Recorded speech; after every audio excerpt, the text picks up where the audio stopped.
안녕하십니까. 같은 국가대표 유니폼을 입고 같은 무대에 섰음에도 왜 대중의 기억엔 오직 한 명뿐일까요? 이번 아시아 선수권에서 역사를 써내려간 선수, 그리고 그에 못지않은 확실한 결과를 일궈낸 선수. 한쪽은 뜨거운 조명을 한 몸에 받았고 다른 한쪽은 묵묵히 자신의 실력을 증명하며 존재감을 드러냈습니다. 심유진은 분명 뛰어난 활약을 펼쳤습니다. 강적들을 제압하고 결승 길목까지 올라 메달을 목에 걸었죠. 그런데 어째서 그녀의 성과는 세간에 잘 알려지지 않았을까요? 이건 단순한 인기나 지명도의 문제가 아닙니다. 물론 실력 부족은 더더욱 아니죠. 우리가 목격하고 있는 건 한국 스포츠계의 스타 소비 방식, 그리고 그 구조가 빚어낸 익숙하지만 씁쓸한 단면입니다. 왜 누군가는 서사가 되고 누군가는 단순히 결과로만 남을까요? 오늘 이 현상을 심도 있게 파헤쳐 보겠습니다. 감정은 접어두고 무엇이 실제로 일어났는지 짚어봅시다. 성적만 놓고 보면 심유진의 이번 아시아 선수권 여정은 명백한 성공 그 자체였습니다. 세계 랭킹 19위라는 출발점에서 시작해 준결승까지 도달했으니까요. 과정은 더욱 놀라웠습니다. 상위 랭커들을 연파하며 끝까지 살아남았죠. 누구나 인정할 수밖에 없는 커리어 하이의 무대였습니다. 객관적 지표로 봐도 이건 일시적인 선전이 아니라 자신의 가치를 완벽히 입증해낸 결과였습니다. 그런데 이상한 점이 있습니다. 이 정도 성과라면 뉴스 지면을 장식하고 분석 보도가 줄을 이어야 마땅한데 현실은 정반대였습니다. 언론의 관심은 거의 전무했고 미디어의 초점은 오직 한 곳에만 쏠렸습니다. 뉴스 헤드라인부터 경기 리뷰까지 모든 미디어 파워가 특정 선수 한 명에게만 집중된 상황이었죠. 그 흐름 속에서 심유진의 이름은 잊혀져 갔습니다. 깊이 있는 인터뷰나 분석 기사는 거의 찾기 힘들었죠. 결국 남은 것은 기이한 모순입니다. 실질적인 성과는 존재하나 대중 속의 존재감은 지워진 셈이죠. 이것이 바로 우리가 이번 사안을 주목해야 하는 결정적인 이유입니다. 그렇다면 더 근본적인 질문을 던져보겠습니다. 도대체 실제 경기력은 어느 정도였기에 이런 평가가 나올까요? 결론부터 말하자면 이번 대회의 심유진은 이전과는 차원이 다른 기량을 보여주었습니다. 단순히 이겼다는 사실보다 누구를 어떤 방식으로 무너뜨렸는지가 핵심입니다. 중국의 강자 한위를 상대로 홈 터세를 이겨내며 1세트 패배를 완벽한 역전극으로 바꾼 장면은 압권이었습니다. 수비의 달인 오쿠하라, 노조미마저 완벽히 압도하며 꺾어낸 건 단순한 승리 이상의 의미를 가집니다. 세계 최정상급 선수들을 연달아 제압하며 자신의 실력을 확실하게 증명한 결과였습니다. 무엇보다 놀라운 것은 비약적으로 상승한 체력과 날카로워진 공수 전환 속도였습니다. 수비에만 급급하던 과거와 달리 기회를 포착하면 매섭게 몰아붙여 끝장을 보는 선수로 진화했습니다. 특히 네트 플레이의 정교함은 경이로웠습니다.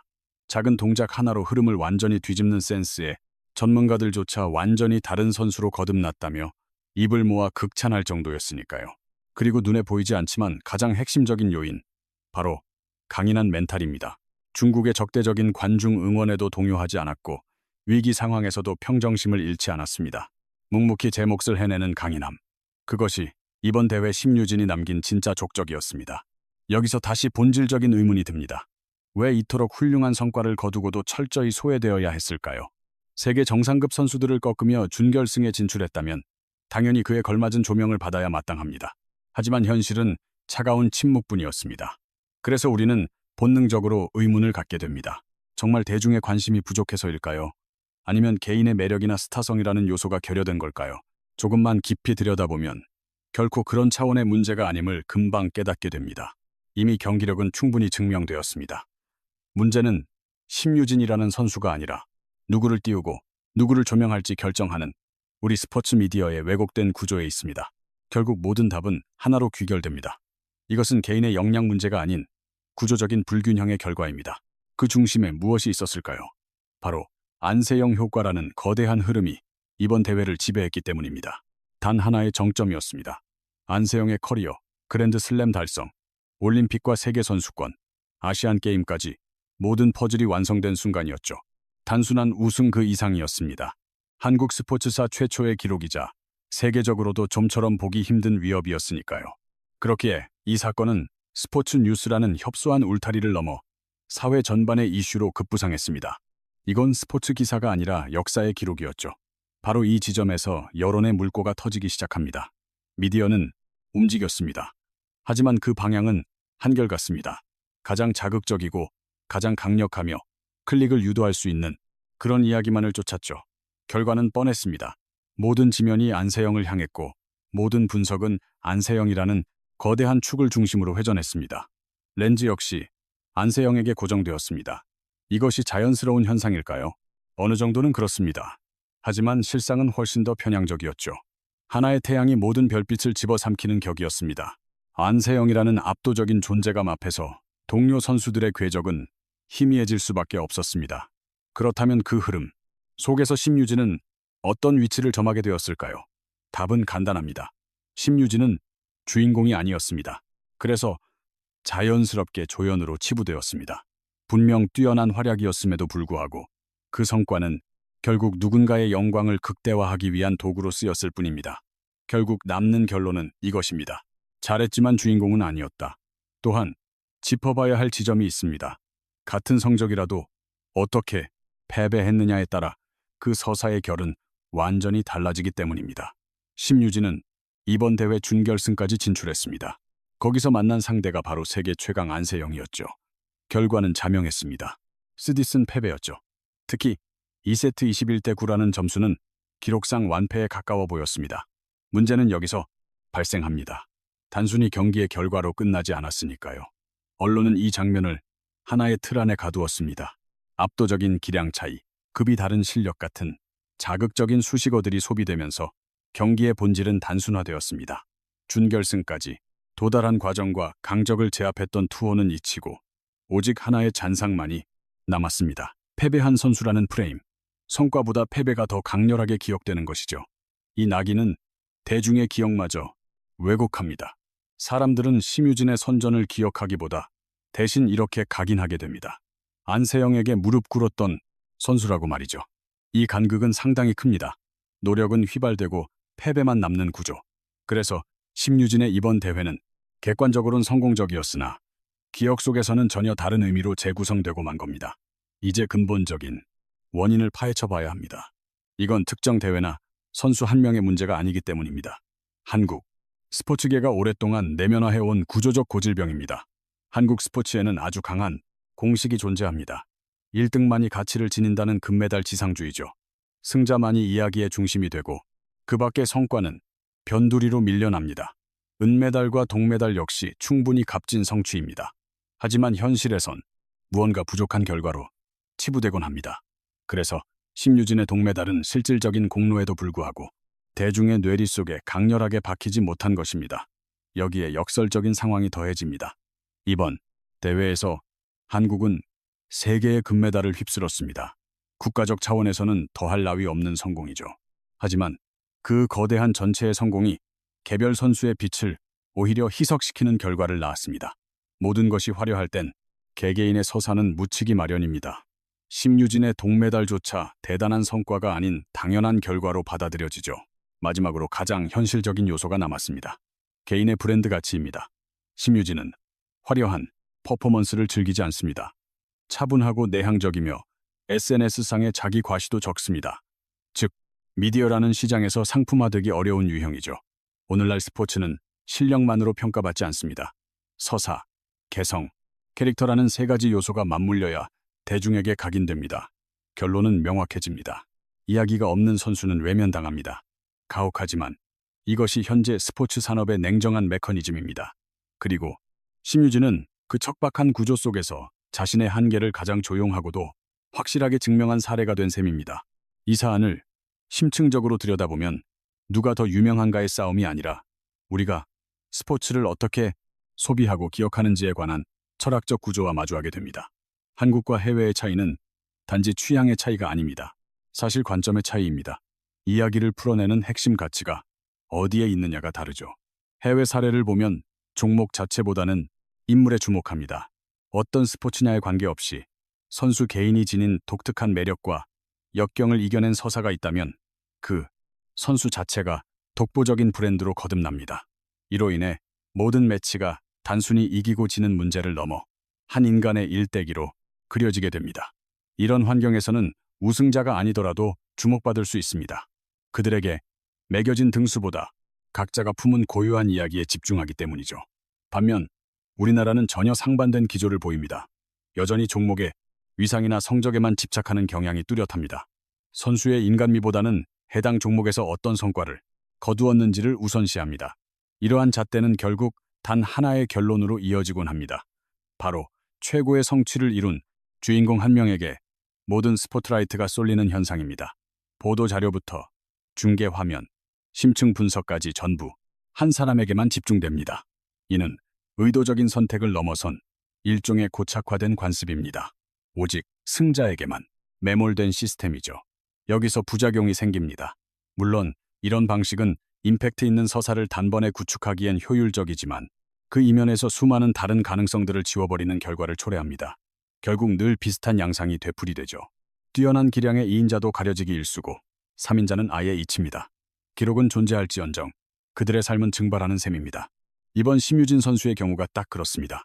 그녀는 세계적인 강호들을 잇따라 격파하며 파란을 일으켰고 스스로의 벽을 허무는 압도적인 경기력을 증명했습니다. 그러나 그녀가 일궈낸 모든 성취는 안세영이라는 거대한 서사에 가로막혀 빛이 발해버렸습니다. 결과적으로 우리는 두 가지의 괴리된 현실을 마주하고 있습니다. 코트 위에서 심유진은 압도적인 존재감을 뿜어내지만 대중의 기억 속에서 그녀의 자취는 흐릿해져만 갑니다. 이건 단순한 현상이 아니라 시스템의 문제입니다. 우리는 단 한 명의 영웅을 추앙하기 위해 수많은 조연들이 가진 가치를 외면하고 있는지도 모릅니다. 이제는 관점을 달리할 때입니다. 일반적인 대중의 눈높이가 아닌 전문가들의 안목으로 본 심유진의 가치는 어떨까요? 결론부터 말씀드리면 그 평가는 극명한 온도차를 보입니다. 표면적인 인기와는 별개로 전문가들은 그녀를 그저 4강 진출자 정도로 치부하지 않죠. 이미 한국 여자 배드민턴 단식의 핵심적인 기둥으로 인정받고 있습니다. 이는 단순한 랭킹의 문제가 아니라 대표팀의 전체적인 전력을 좌우하는 무게감입니다. 안세영이 선봉장이라면 심유진은 그 뒤를 든든히 받쳐주는 주축이죠. 특히 단체전 상황에서 이러한 역할 비중은 더욱 막대해집니다. 천하의 에이스라 할지라도 혼자서 모든 승리를 책임질 수는 없는 법이니까요. 결국 팀의 완성도를 높이는 것은 2번, 3번 주자들의 몫입니다. 전문가들은 단언합니다. 안세영이 흔들려도 심유진이 끝까지 버텨준다는 말이 그녀의 존재 이유를 가장 완벽히 대변해줍니다. 더 고무적인 사실은 그녀의 전성기가 이제 막 시작되었다는 점입니다. 심유진은 아직 정점에 도달하지 않았습니다. 지금부터가 진짜 승부처죠. 체력적인 면에서는 이미 완성 단계에 접어들었고 공수 전환의 예리함도 날로 더해지고 있습니다. 여기에 노련한 경기 운영 능력까지 겸비한다면 세계 랭킹 10위권 진입도 결코 꿈이 아닙니다. 더 나아가서는 메이저 대회 타이틀을 거머쥘 수 있는 잠재력 또한 충분합니다. 즉, 심유진은 막연한 기대주가 아닌 검증을 마친 완성형으로 나아가는 선수인 셈입니다. 그렇기에 우리는 그녀의 행보에 더욱 주목해야 합니다. 비록 겉보기엔 화려한 스포트라이트를 받지 못하더라도 전체적인 전력 구상에서는 결코 빠져서는 안 될 핵심입니다. 묵묵히 제 자리를 지키는 필연적인 존재. 그것이 현재 심유진이 처한 현실입니다. 그리고 이 서사의 끝에서 우리는 가슴 먹먹한 어떤 감정을 느끼게 됩니다. 냉정한 시각으로 볼 때 심유진의 이번 도전이 과연 실패라고 할 수 있을까요? 결코 그렇지 않습니다. 오히려 눈부신 성공이었습니다. 스스로의 한계를 깨뜨렸고 세계 최강자들을 압도하며 귀중한 메달까지 획득했습니다. 이는 그 누구도 반박할 수 없는 확실한 성취입니다. 하지만 기이하게도 그 영광은 금세 잊히고 맙니다. 대중은 땀방울이 맺힌 결과나 등수에는 큰 관심을 두지 않습니다. 오로지 단 하나의 이름에만 열광합니다. 그래서 더 가슴 아픈 풍경이 펼쳐지죠. 심유진은 성공을 거두었음에도 조명받지 못합니다. 치열한 노력이 있었지만 하나의 서사로 완성되지 못한 것이죠. 이건 단순히 안타까운 차원의 문제가 아닙니다. 스포츠 세계에서 가장 가혹한 형벌과도 같습니다. 패배는 기록이 되고 우승은 신화가 되지만 분명한 성취에도 잊힌다는 것. 그것은 마치 존재 자체가 지워지는 것과 다를 바 없습니다. 그래서 이 이야기가 더욱 시리게 다가옵니다. 그 이유는 성과가 부족해서가 아니라 그 결실을 제대로 보존하고 기억해줄 사회적 장치가 부재했기 때문입니다. 그리고 우리는 지금 그러한 시스템의 사각지대 속에서 잊혔던 한 선수의 발자취를 뒤늦게나마 다시금 조명하고 있습니다. 또한 이제 이 모든 복잡한 서사를 단 하나의 명료한 문장으로 매듭지어야 할 순간이 왔습니다. 우리가 목격한 것은 결코 누군가의 실패가 아닙니다. 오히려 한 선수가 일궈낸 성공이 대중의 기억 속에서 어떻게 휘발되는지를 지켜본 것에 가깝습니다. 실력은 충분했고 결과 역시 확실했습니다. 그 과정 또한 누구보다 치열하고 뜨거웠습니다. 그럼에도 불구하고 이 모든 가치들이 단 하나의 요인으로 인해 가려지고 말았습니다. 곁에 너무나도 강렬한 빛이 존재했기 때문입니다. 따라서 이 이야기는 더 이상 개인의 역량 문제가 아닙니다. 누가 더 우위에 있는가의 논쟁도 아닙니다. 단지 누구에게 시선이 집중되었느냐의 문제입니다. 심유진은 그 자체로 충분히 위대했습니다. 하지만 우리 시대의 시선은 그 위대함을 제대로 담아내지 못한 채 작게만 투영했습니다. 이것은 기량의 부족이 아니라 이미 증명된 가치의 문제입니다. 결국 스포트라이트의 방향, 즉 무엇을 주목하고 무엇을 선택하느냐의 문제인 셈입니다. 그리고 마침내 가슴을 후벼 파는 가장 뼈아픈 결론 하나가 남습니다. 안세영의 광의가 너무나 눈부셔 심유진이 보이지 않았던 것입니다. 여러분은 어떻게 생각하시나요? 이번 아시아 선수권 대회를 통해 심유진이 보여준 저력이 과연 지금보다 훨씬 더 큰 찬사를 받아야 했다고 보시나요? 아니면 안세영이라는 압도적인 존재감 앞에서는 어쩔 수 없이 겪어야만 하는 필연적인 결과라고 생각하시나요? 우리는 지금 본질적인 질문 하나와 마주하고 있습니다. 스포츠의 세계는 정령 승자만을 기억해야 하는 걸까요? 금빛 메달만이 역사가 되고 그 이면의 헌신과 노력은 그저 스쳐 지나가는 장면으로 사라져도 괜찮은 것일까요? 아니면 이제는 그 치열했던 과정과 성장, 그리고 그 뒤에 숨겨진 이야기들까지 함께 기려야 할 시점에 와 있는 걸까요? 시청자 여러분의 소중한 의견이 궁금합니다. 댓글로 진솔한 생각을 공유해 주시고 영상이 유익했다면 좋아요와 구독, 알림 설정까지 부탁드립니다. 다음 영상에서는 심유진이 과연 안세영의 벽을 넘어설 수 있을지, 두 선수 사이의 실제적인 기술적 격차와 향후 성장 잠재력을 더욱 심도 있고 구체적으로 분석해 드리겠습니다. 감사합니다.